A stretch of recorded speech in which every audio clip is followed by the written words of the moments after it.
నేను ఢిల్లీ పోయినప్పుడల్లా ఇక ఆయన తెలివితేటలు ఏందో ఆయన చదువు అమెరికాలో చదివిన అనుకుంటాడు కానీ మరి అది ఏం చదువో నాకైతే అర్థం కాలే. ముఖ్యమంత్రిగా ఢిల్లీ పోయినప్పుడల్లా లెక్కలు కట్టి ఢిల్లీకి పోతూ మోడీని కలుస్తూ ఆయన బడాబాయి ఈయన చోటబాయి అంటాడు. ఈ దేశంలో ప్రధానమంత్రి ప్రతి ముఖ్యమంత్రికి బడాబాయినే. రాష్ట్ర ముఖ్యమంత్రుల సమూహానికి ప్రధానమంత్రి ఆయన. Is an a big brother. He can do something for our Telangana state.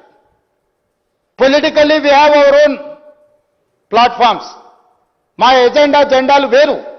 కానీ ప్రభుత్వాన్ని నడిపేటప్పుడు, పరిపాలన చేసేటప్పుడు, ప్రజలకు ఉపయోగపడేటప్పుడు విపక్షానికి సంబంధించిన ప్రధానమంత్రిని కలిసి తెలంగాణ రాష్ట్రానికి కావాల్సిన అనుమతులు కానీ నిధులు కానీ తెచ్చుకునే బాధ్యత ప్రజలు నాకు ఇచ్చిండ్రు అధ్యక్ష.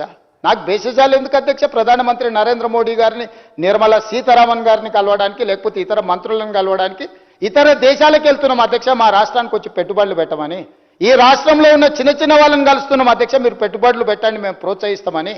బ్యాంకుల దగ్గరికి వెళ్తున్నాం అధ్యక్ష. అయ్యా మాకు అప్పులు ఇవ్వండి, తక్కువ మిత్తికి ఇవ్వండి, మేము కష్టపడి ప్రాజెక్టులు కట్టి లాభాలు తెచ్చి మీకు చెల్లిస్తామని చేస్తున్నాం. ఒక భారత ప్రధానమంత్రిని కలిస్తే వచ్చిన తప్పేంది అధ్యక్ష?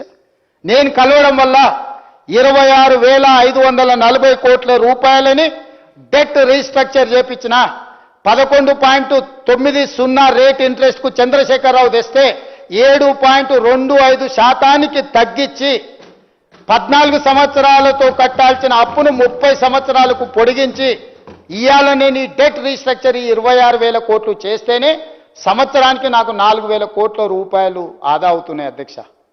4,000 కోట్ల రూపాయలు ప్రతి సంవత్సరం నాకు మిగులుతుంది. 30 సంవత్సరాలు మిగిలితే 1,20,000 కోట్ల రూపాయలు మిగులుతాయి అధ్యక్ష నాకు మిత్తి అసలు రూపంలో. ఇవాళ నేను కేంద్ర ప్రభుత్వాన్ని 2 లక్షల కోట్ల రూపాయలకు ఓన్లీ కాళేశ్వరం మీదనే 87,000 కోట్ల రూపాయలు తీసుకొచ్చిండు అధ్యక్ష. ఈ కాళేశ్వరం డెట్ రీస్ట్రక్చర్ చేసుకుంటే కూడా దాదాపుగా నాకు సంవత్సరానికి 13,000 కోట్ల రూపాయలు మిగులుతాయి అధ్యక్ష. అంటే ప్రతి నెల 1,000 కోట్ల పైన మిగిలితే హాస్టళ్లలో చదువుకునే పిల్లలకు మంచి భోజనం ఇవ్వచ్చు, మంచి చదువు చెప్పించవచ్చు. వాళ్ళకు బాత్రూములు లేవని, లేకపోతే ఫ్యాన్లు లేవని, పడుకోవడానికి దుప్పట్లు లేవని, కప్పుకోవడానికి దుప్పట్లు లేవని, తినడానికి ప్లేట్లు లేవని రోజు మనం చూస్తున్నాం కదా అధ్యక్ష. ప్రతి నెల 1,000 కోట్ల రూపాయలు ఇక్కడ నువ్వు చేసిన దుర్మార్గం దురాగతం వల్ల అత్యధికంగా చెల్లిస్తున్న వాటిని తగ్గించుకుంటే ప్రతి నెల 1,000 కోట్ల రూపాయలు నేను సేవింగ్ చేయగలిగితే ఈ 1,000 కోట్ల రూపాయలు మా ఎస్సీ, ఎస్టీ, బీసీ, మైనారిటీ పిల్లలకు రెసిడెన్షియల్ స్కూళ్ళ quality food, quality education, quality life ఇస్తే ఈ తెలంగాణ సమాజంలో ఉన్న 90% ఎస్సీ, ఎస్టీ, బీసీ మైనారిటీలకు నేను సేవలు అందించినోడిని, వాళ్ళ కుటుంబ సభ్యుడిగా నాకు గౌరవం దక్కుతుందా లేదా అధ్యక్ష? ఇవాళ నేను ఆ ప్రయత్నం చేస్తున్నా అధ్యక్ష.